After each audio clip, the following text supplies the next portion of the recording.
নমস্কার। Government college of education বর্ধমানের প্রদর্শনীতে আপনাদের সকলকে জানাই আন্তরিক সুস্বাগতম। আজ স্মরণে বরণে শ্যামাপ্রসাদ অনুষ্ঠানে আমাদের বাংলা বিভাগের পক্ষ থেকে একটি ছোট্ট প্রয়াস হলো মেধার আলোয় অনন্য পথ চলা। এই উপস্থাপনার মাধ্যমে আমরা ডক্টর শ্যামাপ্রসাদ মুখোপাধ্যায়ের জন্ম থেকে শুরু করে তার গৌরবময় শিক্ষা জীবনের পথ চলাকে আপনাদের সামনে তুলে ধরার চেষ্টা করেছি। শ্যামাপ্রসাদ মুখোপাধ্যায়ের জীবনের শুরু হয়েছিল ঐতিহ্যবাহী কলকাতা শহরে। 1901 সালের 6 জুলাই তার জন্ম। তার পিতা ছিলেন বাংলার বাঘ নামে খ্যাত স্যার আশুতোষ মুখোপাধ্যায়, যিনি ছিলেন কলকাতা বিশ্ববিদ্যালয়ের কিংবদন্তি উপাচার্য এবং এক খ্যাতনামা শিক্ষাবিদ।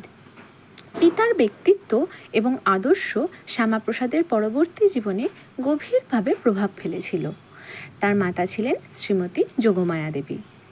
কলকাতার এক সম্ভ্রান্ত ও উচ্চশিক্ষিত পরিবারে জন্ম নেওয়ার কারণে শৈশব থেকেই তিনি বিদ্যাচর্চার এক চমৎকার পরিমণ্ডলে বেড়ে ওঠেন। পারিবারিক এই পরিবেশই তার মনে গভীর জ্ঞান পিপাসা, অনন্য মেধা ও প্রখর জাতীয়তাবাদী চেতনার ভিত্তি গড়ে তুলেছিল। ছাত্র হিসেবে তিনি শৈশব থেকেই ছিলেন অত্যন্ত প্রতিভাবান ও তীক্ষ্ণ বুদ্ধি সম্পন্ন, যা তার ভবিষ্যৎ উচ্চশিক্ষার মজবুত ভিত্তি তৈরি করে দেয়। স্কুল জীবনের গণ্ডি পেরিয়ে তিনি তৎকালীন অবিভক্ত বাংলার অন্যতম সেরা শিক্ষা প্রতিষ্ঠান প্রেসিডেন্সি কলেজ এবং কলকাতা বিশ্ববিদ্যালয়ে প্রবেশ করেন। সেখানেও তিনি নিজের মেধার স্বাক্ষর রাখেন এবং অত্যন্ত কৃতিত্বের সাথে প্রতিটি পরীক্ষায় উত্তীর্ণ হন। উচ্চশিক্ষার প্রথম বড় ধাপে তিনি ইংরেজি সাহিত্যকে বেছে নিয়েছিলেন এবং 1921 সালে প্রথম শ্রেণীতে অনার্স সহ BA ডিগ্রি লাভ করেন। ইংরেজি সাহিত্যে স্নাতক হলেও নিজের মাতৃভাষার প্রতি তার ছিল এক গভীর নাড়ির টান।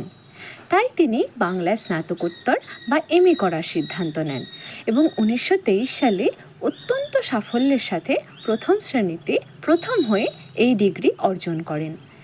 সাহিত্য ও ভাষার পাঠ চুকিয়ে তিনি আইন শিক্ষার দিকে মনোনিবেশ করেন। 1924 সালে তিনি আইন বিষয়ে স্নাতক ডিগ্রি সম্পন্ন করার পর 1926 সালে উচ্চশিক্ষার উদ্দেশ্যে ইংল্যান্ডে পাড়ি জমান। সেখানে তিনি বিখ্যাত লিঙ্কনস ইন থেকে আইন অধ্যয়ন করেন এবং 1927 সালে ব্যারিস্টার অ্যাট ল হিসেবে যোগ্যতা অর্জন করেন। দেশে ফিরে তিনি কিছুদিনের জন্য কলকাতা হাইকোর্টে আইনি পেশাতেও যুক্ত হয়েছিলেন। এরপর আসে তার জীবনের অন্যতম এক ঐতিহাসিক অধ্যায়। মাত্র 33 বছর বয়সে 1934 সালে তিনি কলকাতা বিশ্ববিদ্যালয়ে উপাচার্য পদে মনোনীত হন। এত কম বয়সে এই মর্যাদাপূর্ণ আসনে বসার রেকর্ড আজও আর কারো নেই। তার উপাচার্য থাকাকালীন সময়েই শিক্ষা ব্যবস্থায় বহু ইতিবাচক সংস্কার হয়েছিল। বিশেষ করে কলকাতা বিশ্ববিদ্যালয়ে বাংলা ভাষাকে শিক্ষার মাধ্যম হিসেবে প্রবর্তনের ক্ষেত্রে এক যুগান্তকারী অগ্রগতি হয়েছিল তাঁরই হাত ধরে।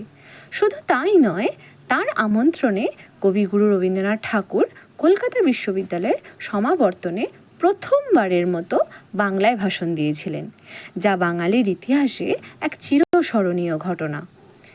পরিশেষে বলতে পারি, শ্যামাপ্রসাদ মুখোপাধ্যায় কেবল একজন মেধাবী ছাত্র বা উপাচার্যই ছিলেন না, বরং তিনি ছিলেন স্বাধীন ভারতের একজন প্রথিতযশা রাজনীতিবিদ, শিক্ষাবিদ, প্রখর চিন্তাবিদ এবং এক মহান দেশপ্রেমিক।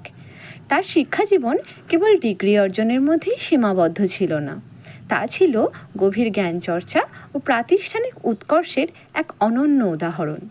তিনি নিজেই একবার বলেছিলেন, আমি ভেবেছিলাম আমার দেশকে সেবা করার সবথেকে ভালো উপায় হলো শিক্ষার পথ।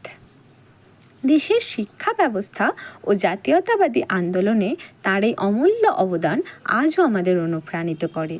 মেধার আলোয় তার এই অনন্য পথ চলাকে স্মরণ করে তাকে আমাদের গভীর শ্রদ্ধা জানিয়ে আমাদের বাংলা বিভাগের পক্ষ থেকে এই উপস্থাপনা এখানেই শেষ করছি। আপনাদের সকলকে অনেক অনেক ধন্যবাদ। নমস্কার।